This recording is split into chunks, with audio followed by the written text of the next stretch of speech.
প্রিয় দর্শক, দেশ এবং প্রবাসে এই মুহূর্তে যে যেখান থেকে আমাদের ইউটিউব চ্যানেলটি দেখছেন সবাইকে প্রীতি এবং শুভেচ্ছা জানিয়ে শুরু করছি আজকের প্রতিবেদন। প্রিয় দর্শক, আপনারা দেখতে পাচ্ছেন যে আমার সামনে একজন বোন বসে আছে। আজকে আমরা আসছি বোনটির জীবনের গল্প শুনবো। আপু, আসসালামু আলাইকুম। ওয়ালাইকুম সালাম। কি নাম ভাই? সুমাইয়া। সুমাইয়া। তো সুমাইয়া আপু, আপনি কি ভালো আছেন? আছি ভাই, আল্লাহ রাখছে। আল্লাহ তালা রাখছে। তো যেরকম সেই রাখছে। ভালোবাসাটা কি মানে ভালো যে আছেন সেটা কি বেশি না কম? ভাইরে কষ্টই তো আছে ভাই। কষ্ট কষ্টের মাঝেও কি ভালো ভালো নয় আপনি? কষ্ট থাকলে কি সে আর কি ভালো থাকবে ভাই? কি ভালো থাকবে সেটাও কথা, যে কি আর ভালো থাকবেন আপনি। তো এর আগে কখনো ভিডিও করছিলেন? না ভাই, এই আমার জীবনের প্রথম ভাই। জীবনে প্রথম?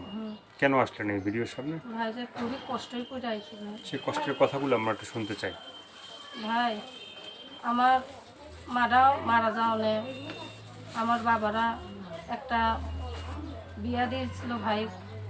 নিশা টিশা খাইতো, স্বামীতে আইসা মারধর করতো। হুম তা খুবই অত্যাচার করতো ভাই। তা অত্যাচার সহ্য না করতে পেরে পরে বাবারা ভাইরা নিজেরাই নিয়ে তালাক দিয়ে দিয়েছিল। হুম বলবো জাতকা নিশার মাধ্যমে যদি মাইরা টেরা ফেলা, সেখন আমার মেয়ে তো পাইমু না।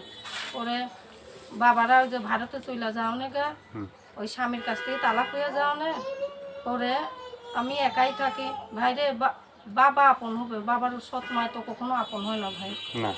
সে তো ওই আমার খাইতে গেলে ওই মারধর করে বাবার সাথে। হুম খুবই সংসারে অশান্তি হয়, বলছে হাত আছে পা আছে, কাজকর্ম করে খাইতে পায় না। তারপরে ভাই তো বাবারা ভারতে গেছে গা, তো তারা তো আর আমার কোনো খোঁজ খবর নেয় না। হুম এখন আমি নিজেই কষ্ট কইরা খাই ভাই, কি করবো? বুকের বাড়ি কাজ কইরা নিজেই কষ্ট কইরা খাই। মানে নিজেই কষ্ট করে খাচ্ছেন? ভাই, নিজেই কষ্ট কইরা খাই। তো এই যে মানে নিজে যে একা একা থাকেন, যেহেতু বাবা নাই, ঠিক আছে, মানে বাবাটা বা কি মানে ইন্ডিয়াতে আছে নাকি? ইন্ডিয়াতে আছে। তো এই যে আপনি যে একা একা থাকেন, ঠিক আছে, তো আপনার যে স্বামী যে ছিল সে আপনাকে কখনো ডিস্টার্ব করে না? আবার ভাই রে, স্বামী তো ডিস্টার্ব করে না, সেও তো গেছে গা। হুম তার বাবা মা ভালো করার জন্য ভারতে চলে তারকে নিয়ে গেছে গা। ও, সেও ভারতে চলে গেছে? সেও ভারতে গেছে গা। এখন আমি একাই এখানে আছি ভাই। একাই যে একা একা মানে যে থাকতে আপনার কষ্ট হয় না? কষ্ট তো আছে ভাই, একা থাকা জীবনে কষ্ট আছে না? হুম কষ্ট তো আছে ভাই। যে একা জীবনে কি কাউকে কি চান আপনি? চাই তো ভাই, কি ধরনের মানুষ চান আপনি? একটা ভালো সুন্দর মনের মানুষ চাই ভাই, যাতে আমার কষ্টটা একটু বোঝার চেষ্টা করে ভাই। আমি তো অনেকটাই কষ্টে আছি ভাই। হুম আপু থাকেন কোথায়? আমি সাভারে থাকি ভাই। মানে সাভারে থাকেন? তো সাভারে যে থাকেন সেখানে কি মানে আপনার মানে যে যেখানে থাকেন সেখানে তো নিজের তো আর বাড়ি নেই, যেহেতু আপনারা ছিলেন ইন্ডিয়াতে, নাকি? না আপনার বাবা না মা? ভাই, বাবাদের খুবই শান্ত থাকবে। হুম মানে একটা মানুষের সাথে কথা বললে, ভালোভাবে কথা বললে তার মনটাও শান্ত থাকবে, ঠিক তার আছে? মনও শান্ত থাকবে, আমার মনটা খুবই শান্ত থাকবে। শান্ত থাকবে। তো অনেকে আছে যে এর আগে যারা ভিডিও করছে বা আমরা যারা ভিডিও যাদের করছি, হ্যাঁ, অনেকেই ফোন দিয়ে সবার কাছে টাকা পয়সা চায়, হ্যাঁ।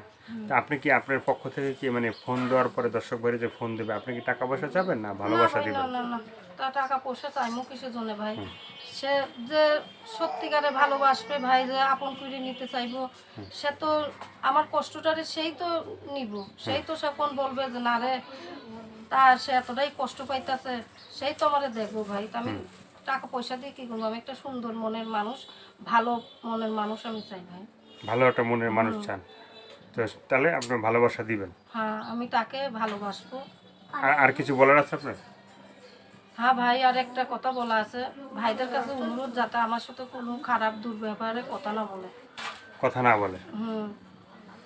তো দর্শক, আপুর কথাগুলো শুনলেন, ভালো লাগলে অবশ্যই তার পাশে থাকবেন। সাহায্য সহযোগিতা, প্রেম, ভালোবাসা, বিয়ে শাদী যে যেটা করবে সেটা আপনাদের একান্তই ব্যক্তিগত ব্যাপার। ভালো থাকেন, সুস্থ থাকেন, প্রতিদিন একটি হলো ভালো কাজ করেন, সেটা হয়তো আপনার জন্য, না হয় দেশের জন্য। সবাইকে আল্লাহ হাফেজ, সবাই ভীষণ ভালো থাকবেন। 5 ওয়াক্ত নামাজ পড়েন, দেশটাকে বেশি বেশি করে ভালোবাসেন, আর চ্যানেলটি সাবস্ক্রাইব করে সঙ্গে থাকেন। আল্লাহ হাফেজ।